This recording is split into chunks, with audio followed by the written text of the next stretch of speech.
النهارده جايبه لكم بقى وصفه خطيره، فطيره تركيه باللحمه طعمها خيال وطريقتها اسهل مما تتخيلوا. لو بتدوري على اكله تشرفك قدام الضيوف او تتاكل في اي وقت ركزي معايا. الوصفه دي هتخلي كل اللي يدوقها يسال على طريقتها.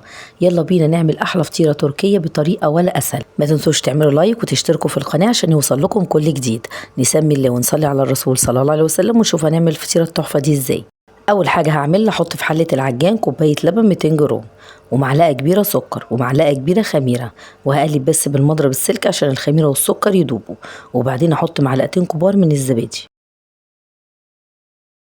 ومعايا بيضتين هاخد صفار بيض علشان ادهن بيه الوش، والباقي هحطه على خليط اللبن والزبادي، وهحط على خليط السوائل نص كيلو دقيق ورشه ملح ومعلقتين كبار لبن بودر، وهبتدي اشغل العجان لمدة 4 دقايق لحد ما الدقيق يتشرب كل السوائل والعجينة تلم ومبقاش فيه عجين في جوانب العجان.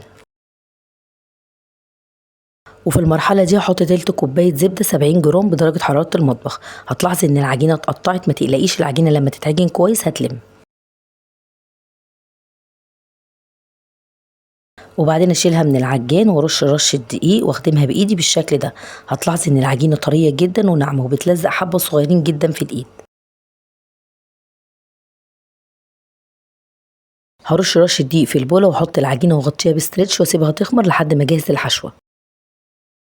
طاسة على النار احط فيها معلقتين كبار سمنة واحط عليها بصلتين متوسطين متقطعين قطع صغيرة، وهقلب لحد ما البصل يدبل، وبعدين احط عليها نص كوباية فلفل اخضر متقطع مكعبات صغيرة، وهقلب لحد ما الفلفل يدبل شوية صغيرين.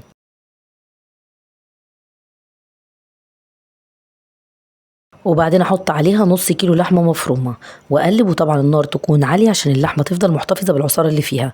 اول ما لون اللحمه يتغير ويبقى بالشكل ده احط عليها واحدتين من القوطه متقطعين قطع صغيره، وهقلب المكونات كلها مع بعض. واخر حاجه هحطها التوابل. انا عصاج اللحمه ما بحطش عليه غير الملح والفلفل ورشه جوز الطيب علشان طعم اللحمه ما يتغيرش. هي اللحمه طعمها حلو لوحدها، مش محتاجه توابل كتير زي الفراخ. كده تمام، اللحمه اتعصجت ومبقاش فيها اي سوائل. هطفي عليها واسيبها تبرد خالص وبعدين نشوف الخطوه اللي بعد كده. ده شكل العجينه بعد ما خمرت. هشيلها من البوله واقسمها نصفين متساويين بالشكل ده، واغطي الجزء اللي مش هشتغل فيه علشان وش العجينه ما ينشفش ويعمل قشره، وابتدي اخد الجزء اللي هشتغل فيه وارش تحتيه رشه دقيق وافرده بالشكل ده. هفرده بالنشابه بشكل دائري.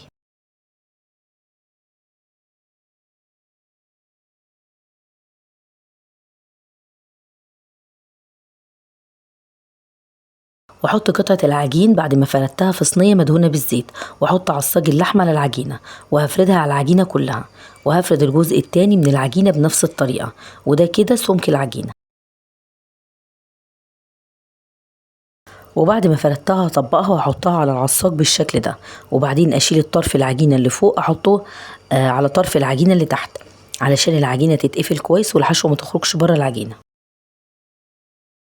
لو لسه بقى مكملة معايا الفيديو لحد دلوقتي صلي على الرسول صلى الله عليه وسلم واعملي لايك من ايديكي الحلوين عشان تشجعوني ان انا استمر.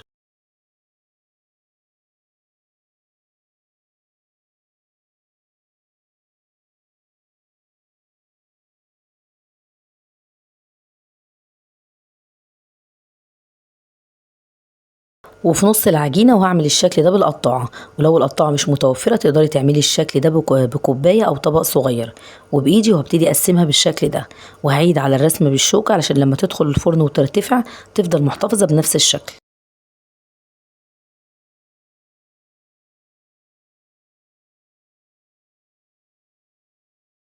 وده صفار البيض اللي شلناه في الأول، حطيت عليه معلقتين لبن وهقلبه وادهن بيه الوش، واحط على الفطيرة زيتون مخلي بالشكل ده، وهرش على الوش الفطيرة سمسم وحبة البركة وبقدونس مفروم ناعم، وهدخلها الفرن على نار عالية زي أي معجنات لمدة نص ساعة. هتاخد لون من فوق ومن تحت وبعدين نشوف شكلها هتبقى عاملة ازاي.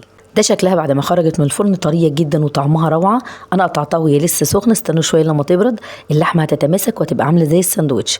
ما تنسوش بقى تعملوا لايك وشير للفيديو، ولو مش مشتركين في قناتي تشتركوا وتفعلوا الجرس الصغير عشان يوصل لكم اشعار بكل وصفاتي الجديدة. دمتم في امان الله، السلام عليكم.